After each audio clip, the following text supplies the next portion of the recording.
Cuando el río sueña, tinta lleva. Cuando el río sueña, tinta lleva. Hola, ¿cómo te va hoy? Ojalá que anoche hayas dormido profundamente y que recuerdes tus sueños.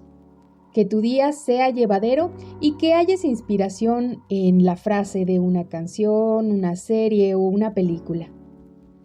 Soy María Mendoza, diseñadora, escritora y tallerista, y les doy la bienvenida a este Río que Sueña, un podcast onírico y literario para darle tregua a la vigilia y soñar despiertos durante un ratito. Deseo que mi voz te acompañe y te lleve de paseo hacia tus recuerdos, sueños y augurios. A finales de los años 40, la pintora mexicana María Izquierdo, originaria de San Juan de los Lagos, Jalisco, tuvo una pesadilla en la que ella sostenía su propia cabeza asomándose por una ventana. El cabello se le enredaba entre ramas y raíces de los árboles que crecían afuera. Vio a otros cuerpos también sin cabeza, corriendo por la calle, y pintó un óleo inspirado en esta visión onírica al que tituló Sueño y Presentimiento. ¿Habrá sido un aviso de la embolia que sufriría unos meses más tarde? El lado derecho del cuerpo de la pintora quedó paralizado y ella tuvo que volver a aprender a hablar y a pintar usando el brazo izquierdo. En la película del 2011, Take Shelter, o Atormentado como se dio a conocer en español, escrita y dirigida por Jeff Nichols, Curtis, el protagonista interpretado por Michael Shannon, es un obrero con una esposa y una hija pequeña. Él experimenta una serie de extrañas pesadillas en las que llueve aceite, insectos y las aves se comportan de manera errática. Su esposa y su hija se encuentran en peligro. Trata de no darle importancia a estos sueños y pesadillas hasta que comienzan a suceder situaciones que le hacen dudar si realmente se trata de estrés, sugestión o advertencias de que debe estar alerta a estas señales de los sueños para poder salvar la vida de su familia y la suya. Me gustó mucho cómo se muestra el acondicionamiento que tenemos para ignorar a nuestros sueños, corazonadas e instintos cuando recibimos este tipo de avisos en sueños, porque no hay ninguna manera o método científico que nos ayude a entender y a comprobar o garantizar que estamos siendo testigos de una premonición y que lo que sucederá después podría ser una casualidad encadenada, ¿o no? El cuento de mi autoría, Premonición, forma parte del libro Infierno Cotidiano, publicado en el Premio Dolores Castro del 2019. Está disponible en formato digital. Manuel estaba absorto, con la mirada perdida. Masticaba en automático cada bocado de su sándwich. Le preocupaba el examen de matemáticas. Repasaba las multiplicaciones y las divisiones mentalmente y luego, una a una, las amenazas de sus padres. Cuando sus amigos se dieron cuenta de que la mirada de Manuel coincidía inoportunamente hacia la banca donde estaba sentada Fabiola, comenzaron a molestarlo. ¡Y a Manuel le gusta Fabiola! En medio de las burlas, la mirada de Fabiola y la tentación de no haber mentido nunca antes, él, nervioso, tartamudeando y con las manos sudorosas, les dijo que sí, me gusta Fabiola. ¿Y qué? Lo mejor de todo fue que realmente se lo creyeron. Manuel había aprendido a mentir. Se lo habían repetido sin cesar en el catecismo y en su casa. Las mentiras hacen llorar al niño Dios. Pero a Manuel le costaba creer que una mentira ajena, a siglos de distancia, hiciera llorar a ese niño por muy Dios que fuera. Por si acaso, Manuel se abstuvo de contrariar a los mayores y de mentir, hasta aquel día en el recreo, un mes después de que sus padres le contaran la verdad sobre el niño Dios y los regalos de Navidad. Estaba muy decepcionado, de malas, y a partir de entonces dudaba de todo lo que le decían los adultos, después de las caricaturas, de los cómics, y con mucho miedo, dudó también que Dios fuera tan amargado, rencoroso y voyerista como le enseñaron en el catecismo que era. A Manuel no se le había ocurrido tener novia aún.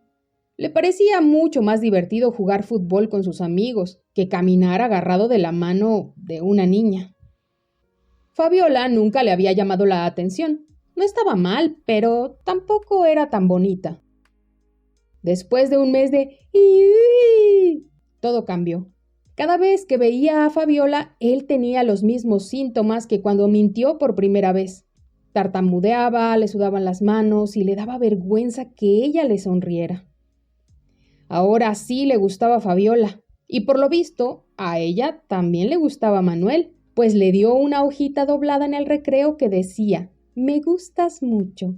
¿Quieres ser mi novio?». Él respondió escribiendo a la vuelta del mismo papel con un sí, y un corazón con las iniciales de ambos adentro. La segunda mentira llegó durante las vacaciones de verano, un domingo en el que iban a pasar un maratón de Ben 10. Manuel descubrió que tenía un talento nato para la actuación cuando lloró mezclando sus mocos y lágrimas y convenció a sus padres de que lo dejaran solo en casa con una aspirina y un vaso de jugo de manzana, porque tenía un dolor de muelas insoportable. Así se libró de ir al aburrido cumpleaños de su abuelita. Fue increíble, por lo menos hasta el lunes, cuando el dolor fingido se hizo insoportablemente real, y el dentista no tuvo citas disponibles sino hasta el miércoles.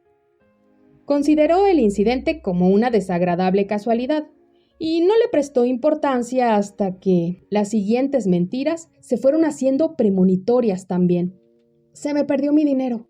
La maestra me odia. No perdí mi suéter, me lo robaron.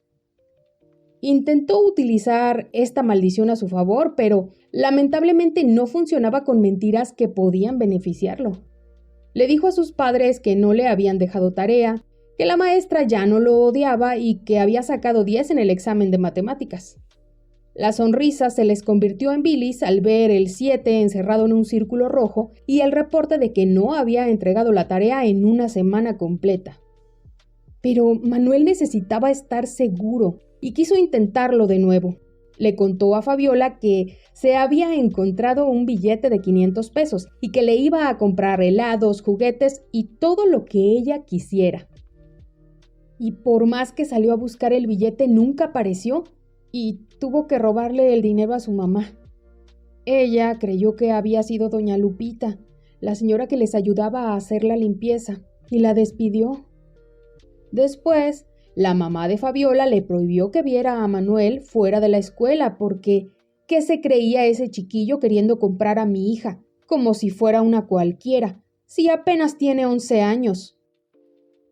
Desde entonces, Manuel no se había atrevido a decir más mentiras por miedo a la maldición de que se le cumplieran, hasta un domingo en el que se sentía realmente exhausto de las entregas y exámenes finales, y necesitaba un pretexto para faltar a la oficina y a la universidad.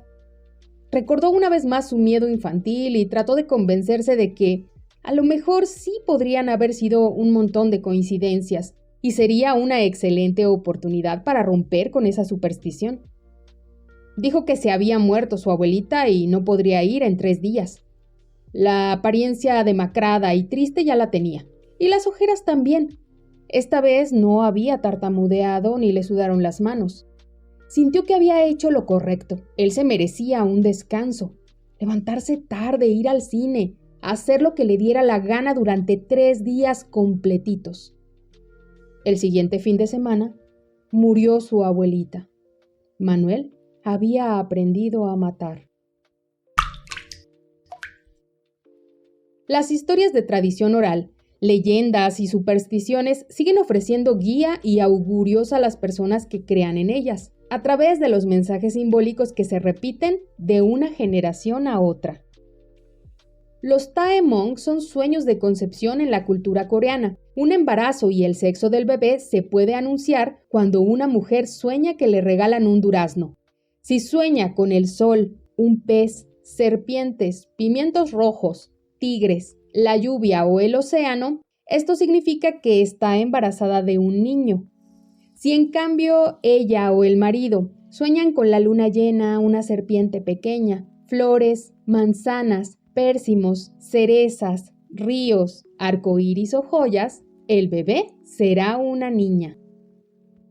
Según el pueblo indígena Triqui de Oaxaca, si una persona sueña con peces va a recibir dinero, y para los chontales de Tabasco, si se sueña con una mano pintada, significa suerte y dinero. Si sueñas que lloras, también es un aviso de buena suerte, pero si sueñas con lechuzas, es que se acerca a una enemistad. Si sueñas con un perico, significa que habrá chisme. Si se sueña que algún perro o caballo te muerde, morirá una persona conocida. Encontrarás más augurios y sueños en el tomo 143 de la revista Arqueología Mexicana. El libro ilustrado Sueños Mixtecos de Alejandra Cruz y José Antonio Flores, publicado por Artes de México, es un compendio de premoniciones o augurios de tradición oral del que les comparto un fragmento.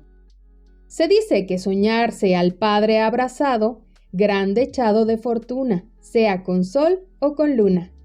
Si un desconocido te abraza, habrá enamorado en casa. Al soñar un niño abrazar, un amigo te ha de engañar. Matrimonio has de contraer si abrazas a una mujer. Si ella besar a un hombre trata, tu esposo te traiciona, la vida te maltrata. En Chiapas, México, hay una leyenda sobre San Pascualito Rey, quien se muestra durante las noches como un esqueleto que conduce una carreta, y cualquier persona que lo vea, se cruce con él o lo escuche pasar, ya sea en la vigilia o en sueños, esto es una clara advertencia de que a la persona le queda muy poco tiempo de vida. Hay quienes lo han escuchado pasar sobre el techo de su vivienda o dando vueltas a su casa. La pronunciación del número 4 en cantonés es muy similar a la palabra que se usa para decir muerte. El número 14 se relaciona a la frase seguro morirás y el 24 a muerte fácil. Por esto, el 4 es un número considerado de mala suerte y de peligro en China, Taiwán, Indonesia, Corea y Japón. Las construcciones evitan usar o nombrar los pisos con esta numeración. Por supuesto, soñar con el número 4 es un muy mal augurio o premonición fúnebre. En cambio, el número 8 es de muy buena suerte y simboliza riqueza. En el cuento de Gabriel García Márquez, Me alquilo para soñar, el protagonista conoce en Viena a una colombiana que se hace llamar Frau Frida y cuando él le pregunta cómo le hizo para llegar hasta allá, ella respondió, me alquilo para soñar. El cuento sigue con lo siguiente. En realidad, era su único oficio. Había sido la tercera de los 11 hijos de un próspero tendero del antiguo Caldas, y desde que aprendió a hablar, instauró en la casa la buena costumbre de contar los sueños en ayunas, que es la hora en la que se conservan más puras las virtudes premonitorias. A los 7 años soñó que uno de sus hermanos era arrastrado por un torrente. La madre, por pura superstición religiosa, le prohibió al niño lo que más le gustaba, que era bañarse en la quebrada. Pero Frau Frida tenía ya un sistema propio de vaticinios. Lo que ese sueño significa, dijo, no es que se vaya a ahogar, sino que no debe comer dulces. La sola interpretación parecía una infamia, cuando era para un niño de 5 años que no podía vivir sin sus golosinas dominicales. La madre, ya convencida de las virtudes adivinatorias de la hija, hizo respetar la advertencia con mano dura.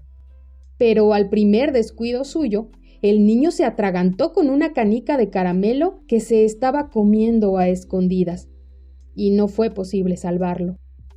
Frau Frida no había pensado que aquella facultad pudiera ser un oficio. hasta que la vida la agarró por el cuello en los crueles inviernos de Viena. Entonces tocó para pedir empleo en la primera casa que le gustó para vivir, y cuando le preguntaron qué sabía hacer, ella solo dijo la verdad: sueño. Le bastó con una breve explicación a la dueña de la casa para ser aceptada con el sueldo apenas suficiente para los gastos menudos, pero con un buen cuarto y las 3 comidas. Sobre todo el desayuno, que era el momento en que la familia se sentaba a conocer el destino inmediato de cada uno de sus miembros. El padre, que era un rentista refinado; la madre, una mujer alegre y apasionada de la música de cámara romántica; y 2 niños de 11 y 9 años. Todos eran religiosos y por lo mismo propensos a las supersticiones arcaicas, y recibieron a Frau Frida con el único compromiso de descifrar el destino diario de la familia a través de los sueños. Lo hizo bien y por mucho tiempo, sobre todo en los años de la guerra, cuando la realidad fue más siniestra que las pesadillas. Solo ella podía decidir a la hora del desayuno lo que cada quien debía hacer aquel día y cómo debía hacerlo. Podrás leer la historia completa en el libro 12 cuentos peregrinos. El sueño compartido de hoy pertenece al libro Estoy bien, del escritor español J.J. Benítez. Sueño de 1983 de M.O., un hombre de Sevilla. He visto un árbol, y en el árbol, subidos a las ramas, están mis 2 hijos. No sé qué hacían allí. Uno de ellos de pronto cayó. Se reía al caer. Vestía de forma rara. Pensé en esos momentos de la ensoñación que él estaba vestido de soldado, pero no. Le di muchas vueltas. No hallaba una explicación. Quizá no la tenía. Durante un tiempo pensé, el sueño quizá hace referencia a mi árbol genealógico, pero no daba con la clave. 3 años más tarde, en agosto de 1986, uno de los hijos de M.O. perdió la vida cuando hacía submarinismo en aguas de Trafalgar en Cádiz. No podemos decidir qué soñar, o si los sueños serán augurios o no, pero lo que sí podemos hacer es anotarlos, ponerles fecha y poner mucha atención por si aparece alguna señal que se cumpla. Por ejemplo, yo soñé que vivía en el lugar en el que vivo ahora 10 años antes de haberme mudado aquí. Para dormir y descansar el mayor tiempo posible, evita cenar sopas, caldos y beber líquidos después de las 7 de la noche, para que no te estés levantando al baño. Si sueles sufrir bruxismo, simula que bostezas para hacer ejercicios de estiramiento. Date un masajito con crema de lavanda y una gota de aceite de neroli sobre la piel de la mandíbula y haz al menos 8 respiraciones profundas antes de acostarte. Muchas gracias por haber escuchado Cuando el río sueña, tinta lleva.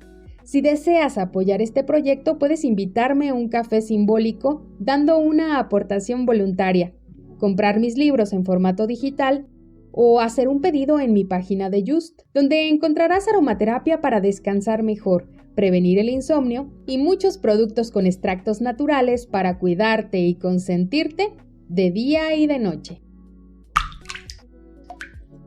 Si te gustó este episodio, por favor, recomiéndalo, compártelo con tus amigos, deja un comentario y suscríbete. Si quieres contarme alguno de tus sueños, mándalo a podcastelrioquesu@gmail.com y si es seleccionado, podría aparecer en alguno de los próximos episodios. ¡Hasta pronto!